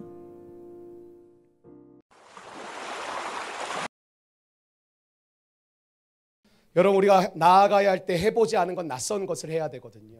여러분 좀 당황스럽겠지만 우리가 해보지 않고 낯선 것, 우리가 해야 될 거 오늘 두 가지를 함께 나누기를 원하는데 한번 따라해 주시겠어요? 말씀과 기도. 아마 적잖이 당황스러울 것입니다. 목사님, 말씀과 기도를 해보지 않고 낯설다뇨. 우리 크리스천이고 몇 대째 내가 지금 신앙생활하고 있고 내가 지금 모태신앙이고 내가 지금 선교를 준비하고 있고 하나님의 부르심에 따라 살려고 오늘 이 밤에도 온라인으로 또 현장에서 예배하고 있는데 그게 무슨 말씀입니까? 무슨 말씀과 기도 말고 우리가 해야 될 것이 무엇입니까? 우리가 도전해야 될 것이 무엇인가? 우리가 나아가야 될 영역이 어디 있고 미전도 종족이 주로 있는 곳이 어디 있고 내가 나아가야 될 나라가 어디 있고 다음 세대를 품어야 될 청년, 그걸 알고 싶습니다. 좋습니다. 근데 여러분 매일 말씀 읽고 있습니까? 여러분 매일 말씀에 순종하며 살고 계십니까? 여러분 매일 엎드려 주 앞에 간구하고 기도하고 구하고 찾고 두드리고 계십니까? 기도의 능력을 체험하고 있습니까? 우리는 말씀과 기도라는 단어가 굉장히 익숙하고 우리의 삶 가운데 가깝기 때문에 내가 잘 하고 있다라고 생각합니다. 그러나 여러분, 말씀을 읽는 것은 반쪽이고 말씀대로 행하는 것이 완성입니다. 기도를 하는 것이 반쪽이고 기도대로 하나님 앞에 순종하며 따라가는 것이 완성입니다. 여러분 말씀과 기도대로 살아가고 계십니까? 예수를 믿으면 믿음으로 살아가죠. 믿음은 말씀을 통해 시작하고 기도를 통해 자라가게 됩니다. 여러분 말씀과 기도로 살아가는 법을 먼저 우리는 배워야 합니다. 하나님은 우리를 보내시길 원하시고 쓰길 원하시고 사용하길 원하십니다. 그런데 왜 정체되고 있느냐? 준비가 안 되었다는 것이죠. 맨날 준비해야 됩니까? 아닙니다. 하나님 우리를 준비하게 하시고 보내시고 준비하는 과정 가운데도 우리를 사용하십니다. 그러나 가장 기초적인 준비가 되지 않았으면 보내실 수가 없습니다. 왜냐? 보냈다가는 하나님을 향한 자녀의 정체성, 제자라는 정체성까지 홀라당 다 잃어버리게 됩니다. 오히려 세속화되어진 거예요. 여러분 첫 번째 우리가 믿음의 항해를 하기 위해서 달려가고 있는데 우리가 해보지 않은 것, 낯선 것 중에 하나가 무엇이냐? 이 말씀과 기도예요. 청년 사역을 15년 정도 하면서 청년들에게 늘 물었던 것이 있습니다. 성경 몇 번 읽어봤어? 정죄하려고 하는 것도 아니고 너를 욕하려고 하는 것도 아니까 몇 번 읽어봤어? 모태신앙 중 10명 중에 1명 정도가 성경을 1독 정도 했습니다. 여러분 그러면 우리는 주님을 알 수 있을까요? 주님의 마음을 느낄 수 있을까요? 주님의 뜻을 알아서 주님의 계획을 깨달아서 나아갈 수 있을까요? 불가능합니다. 사실 우리는 설교 시간에 또 이런 집회를 통해 주신 말씀들을 소중히 여깁니다. 귀한 것입니다. 그러나 주님은 여러분에게 직접 말씀하기를 원하십니다. 여러분의 삶 가운데 날마다 듣는 주의 음성이 있습니까? 날마다 주의 말씀을 꿀송이보다 더 달달한 그 말씀의 은혜를 경험해 보셨습니까? 한번 따라해 주시겠어요? 성경을 읽자. 여러분 성경을 통해서 우리 가운데 그래 성경만 읽으면 하나님 일하시냐 그걸 얘기하는 게 아니에요. 성경을 통해서 주님은 앞으로 우리가 한 번도 해보지 않고 낯선 것들을 미리 경험하게 하십니다. 어떠한 것이냐? 여러분 우리는 성경을 읽으면 사자굴에 들어가기도 하고 풀무불에 들어가기도 하고 전도의 여정을 따라 이 도시 저 도시를 밟게 되고 핍박도 받게 되고 매질도 당하게 되고 타고 가는 배가 파선하기도 하고 하나님의 놀라운 기적을 보기도 하고 치유의 역사를 보기도 하고 하나님은 말씀을 통해 앞으로 우리가 겪게 될 것들을 보여주시는 거예요. 여러분 많은 사람들이 많은 경험을 얘기하고 지식을 얘기하죠. 그래서 이 시대의 트렌드가 뭐냐면 많이 공부하고 많이 경험해 보라는 거예요. 근데 여러분 지금처럼 많은 지식과 경험이 업데이트되고 있는 세상 속에서 얼만큼을 경험해야 여러분 마음 가운데 이 정도 되면 됐다. 내가 많이 경험했다. 이 정도 되면 내가 많은 것을 지식을 채웠다. 계속 바뀌는데 모세 시대는 40년이 지나도 그 당시 학문의 트렌드가 그렇게 빨리 바뀌지 않았어요. 그리고 그렇게 학문을 공부할 수 있는 사람이 많지 않았어요. 그래서 모세가 40세에 하나님이 광야로 보내시고 80세로 와도 그렇게 많은 것들이 달라지지 않았어요. 그런데 이 시대는 달라요. 분초를 다투면서 정보가 업데이트되고 많은 경험들이 올라오고 있어요. 근데 우리가 그걸 다 경험할 수 있다고요? 경험을 통해서 하나님의 부르심을 깨닫게 되면 불가능합니다. 하나님은 말씀을 통해 우리 가운데 불처럼 떨어지는 말씀들을 주십니다. 이런 거예요. 말씀을 듣게 하시는 거예요. 말씀을 읽는데 어느 말씀에서 내가 멈추게 하시는 거예요. 그리고 그 말씀을 통하여 하나님은 보게 하시는 거예요. 뭐예요? 앞으로 너에게 찾아올 일들을 하나님은 미리 보여주시고 말씀하시고 충분히 묵상해 보라는 거예요. 너라면 다니엘과 같은 상황 속에서 어떡할래? 아, 다니엘은 대단해요. 그건 말씀을 제대로 묵상한 것이 아니에요. 다윗처럼 되고 싶어요도 아니에요. 다윗은 다윗이고 여러분으로 하나님이 사용하실 줄로 믿습니다. 근데 뭐예요? 너가 다윗의 상황이 온다면 너는 어떻게 결정할래? 너가 바울과 같은 이러한 환경이 처해지면 너는 어떻게 결정할래? 그것을 경험해보라. 왜? 하나님께서 나를 그렇게 이끌어 가실 것입니다. 두 번째는 기도회입니다. 기도를 통해서 하나님은 한 번도 해보지 않은 것들을 만나게 하십니다. 여러분 사도행전 2장 17절을 보면 너희의 자녀들은 예언할 것이요 너희의 젊은이들은 환상을 보고 너희의 늙은이들은 꿈을 꾸리라. 여러 가지 해석할 수 있지만 예언, 환상, 꿈 뭡니까? 앞으로 다가올 거 아닙니까? 사도행전 2장은 어떠한 장면이죠? 제자들이 한 곳에 모여 합심하여 기도하고 성령의 세례를 받게 되는 은혜의 장면들을 기록하고 있죠. 뭐가 핵심이에요? 기도가 핵심이었어요. 예수님이 주신 말씀, 예루살렘을 떠나지 말고 이곳에 모여 함께 기도할 때 내가 너에게 약속한 성령을 너에게 부어주리라. 제자들 성령 모릅니다. 근데 예수님의 말씀에 의지해서 성령이 뭔지 모르지만 기도하는 거예요. 근데 어떻게 알게 되었죠? 아, 이건 성령이구나. 그냥 느끼는 거예요. 한 번도 경험해 보지 못한 능력과 은혜를 경험했죠. 아, 이게 예수님 말씀하신 성령인가 보군요. 그때 요엘서의 말씀이, 이 예언의 말씀이 선포되어지는데 너희의 자녀들은 예언하게 될 것이고 너희의 청년들은 환상을 보게 될 것이고 너희의 아비들은 꿈을 꾸리라. 아비들은 꿈을 꾸게 되실 줄로 믿습니다. 청년들은 환상을 보게 될지어다. 자녀들은 예언하게 될지어다. 예언과 환상과 꿈에 대해서 이야기할 것이 많지만 다 정리하고 이게 핵심이 아니니까. 예언과 환상과 꿈이 뭐예요? 앞으로 찾아오게 될 것, 해보지 않은 것, 낯선 것. 하나님 뭐예요? 기도의 골방에서 그것을 경험하고 보여주고 들려주신다. 사랑하는 여러분, 우리는 선교사로 일어나야 됩니다. 꼭 열방을 가는 것도 중요하지만 우리가 불러주신 그 자리에서 선교사의 마음과 사명을 가지고 살아가야 될 줄로 믿습니다. 근데 중요한 것이 무엇이냐면 부딪히고 경험해야 될 것을 알아야 되는데 우리가 나아가기 전에 뭐예요? 기도의 골방에서 열방을 봐야 되는 거예요. 하나님은 기도의 골방에서 열방을 보여주세요. 여러분, 주님은 헷갈리게 인도하지 않으십니다. 주님은 분명한 계획과 뜻을 가지고 우리를 인도하십니다. 여러분, 말씀과 기도가 쌓여져 간다라는 고백들을 우리 장년들은 잘 아실 텐데 사랑하는 청소년과 청년들이 말씀과 기도를 쌓게 되기를 주의 이름으로 축복합니다.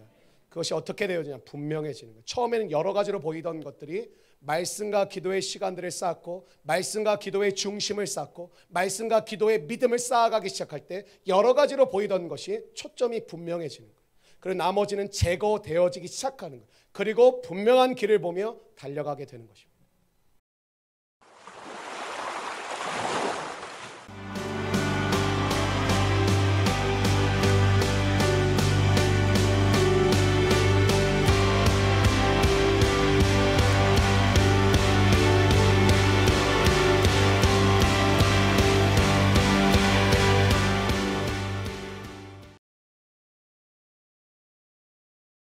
여러분, 우리가 생각하는 하나님 나라의 모습이 어떤 것일까요?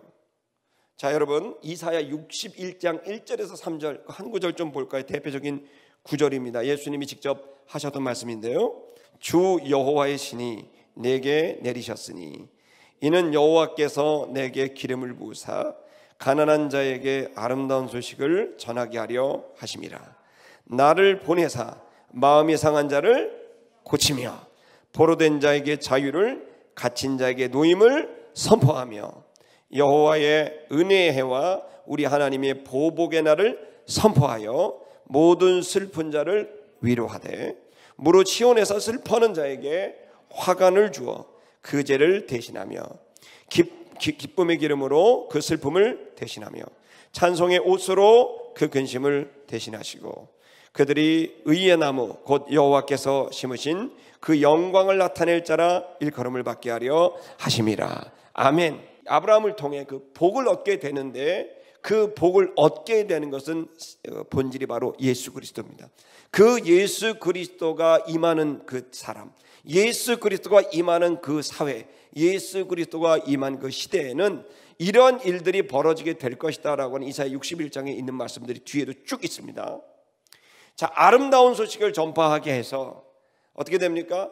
마음이 상하고 마음이 어렵고 상처난 사람에게 고쳐주는 치유의 역사가 일어나는 거예요. 여러분, 예수님이 살아계실 때 병자를 모두 고쳐주셨어요. 왜 이 상한 자, 병든 자를 고쳐줬을까요? 이유는 한 가지입니다. 하나님 나라는 병들어 고통받는 게 없기 때문입니다. 마음이 상하여 고통받는 게 하나님 나라에는 없기 때문에 내가 다스리는 나라에는 아픈 건 없어. 왜 갇힌 자에게 자유를, 포로된 자에게 노임을 왜 이렇게 허락합니까? 나의 나라에는 묶여있는 건 없어. 자유만 있어. 왜 은혜의 해와 보복의 날을 선포합니까? 내가 다스리는 시간에는 은혜로만 시간이 흘러. 하나님이 기뻐하지 않고 하나님과 원수된 모든 것들에 대한 보복이 일어날 거야. 악한 것들은 사라지게 될 거야. 내가 다스리는 시대는 은혜의 해요, 구원의 날이야. 예수님이 계실 때 모든 슬픈 자들이, 자녀가 죽고 병들었고 친구가 병들었을 때, 모든 슬픈 자들이 찾아왔을 때 예수님은 기꺼이 그들을 치유하시면서 그들을 위로하셨던 것을 기억합니다. 내 나라에는 슬픔이란 없다는 거예요.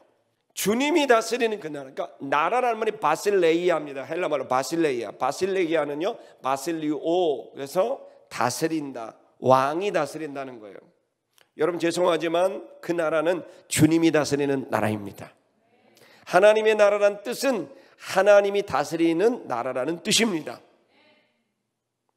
그 주님이 다스리는 게 우리가 다스리는 것보다 훨씬 더 온전하고 훨씬 더 우리에게 은혜와 사랑이 가득한 사회 문명을 만들기 때문에 주님이 다스리시는 것이 우리의 꿈이고 우리의 기도의 제목이 되는 것이죠. 이것이 실제로 사도시대 때는 이루어진 적이 있었습니다. 우리 사도행전 2장을 좀 볼까요? 간단히 봅시다. 43절부터 좀 보십시다. 잘 알고 있는 말씀인데요, 주님이 다스리시는 그 나라가 될 때에 예수 그리스도를 믿을 뿐만 아니라 그 속에 성령이 임하게 되니까, 하나님은 영이신데 그 영이신 하나님과 동행하는 것은 바로 우리의 영입니다. 할렐루야. 그래서 그 나의 영과 하나님의 영을 만나게 하는 성령이 역사하셔서 하나님 아버지의 영, 그리고 예수 그리스도 그 아들의 영, 그리고 성령께서 나의 영을 만지셨을 때 엄청난 내면의 변화, 가치관의 변화, 세계관의 변화, 삶의 변화가 일어나게 된 것이죠. 그것이 집단적으로 일어나게 된 것이 사도행전의 120명에게 불의 성령의 세례가 임하게 됐을 때 그들이 어떻게 변했는지를 기록하고 있는 내용입니다. 다 같이 좀 읽어보십시다. 읽겠습니다. 시작. 사람마다 두려워하는데 사람들로 말미암아 기사와 표적이 많이 나타나니 믿는 사람이 다 함께 있어 모든 물건을 서로 동용하고 또 재산과 소유를 팔아 각 사람의 필요를 따라 나눠주며 날마다 마음을 같이하여 성전에 모이기를 힘쓰고 집에서 떡을 떼며 기쁨과 순전한 마음으로 음식을 먹고 하나님을 찬미하며 또 온 백성에게 칭송을 받으니 주께서 구원받는 사람을 날마다 더하게 하시니라. 아멘. 그 외에도 수많은 성경 구절에 눈먼 자가 눈을 뜨고 앉은 이들이 일어나는, 죽은 자가 살아나는, 주님이 다스리시는 그 나라가 되는 장면들, 그 약속들과 실제 일들이 여러분 성경에 수도 없이 기록이 되어 있습니다. 자, 여러분 얼마나 감격적인 순간입니까? 사람들이 주님이 다스리는 나라가 이 땅 가운데 이루어지게 됐을 때 그 나라의 문명이 교회의 문화가 되어버리게 된 거예요. 초대교회의 문화가 된 거예요. 그들의 모습을 여러분이 지금 읽으신 내용입니다. 자, 이러한 그들의 삶이 완전히 바뀌게 되는, 문화가 바뀌게 되는 이 일이 성령이 임하게 됐을 때 주어지게 되는 것이죠. 그리고 그 이후에도 이 교회는 계속해서 살아 역사함으로 수많은 사람들이 주께로 돌아오게 되는, 그럴 수밖에 없는 놀라운 공동체, 놀라운 생명 공동체가 되어지게 된 것이죠. 한마디로 빛이고 소금이고 복인 것이죠. 자, 어느 시대의 교회는 이러했지만 어느 시대의 교회와 성도들은 전혀 그렇게 살아가지 못하고 세상에 물들어 세상과 다를 바가 없는 모습으로 사라져버리는 교회와 성도의 시대가 있었다는 겁니다. 자, 우리는 선택해야 됩니다. 둘 중에 어떤 성도의 삶을 살아갈 것인가. 오늘 이 시간 이 영상을 보고 이 자리에 함께한 여러분에게 도전합니다. 저는 여러분이 한 번밖에 없는 인생을 여러분이 하나님의 자녀의 권세를 갖고 마음이 상한 자를 고치는, 포로된 자에게 자유를, 갇힌 자에게 노임을 선포하게 되고 은혜의 보복의 날을 선포하게 되고 모든 슬픈 자를 위로하게 되는, 여러분 그러한 세상의 하나님 나라를 실현시키는 성도요 교회가 되기를 주의 이름으로 축복합니다.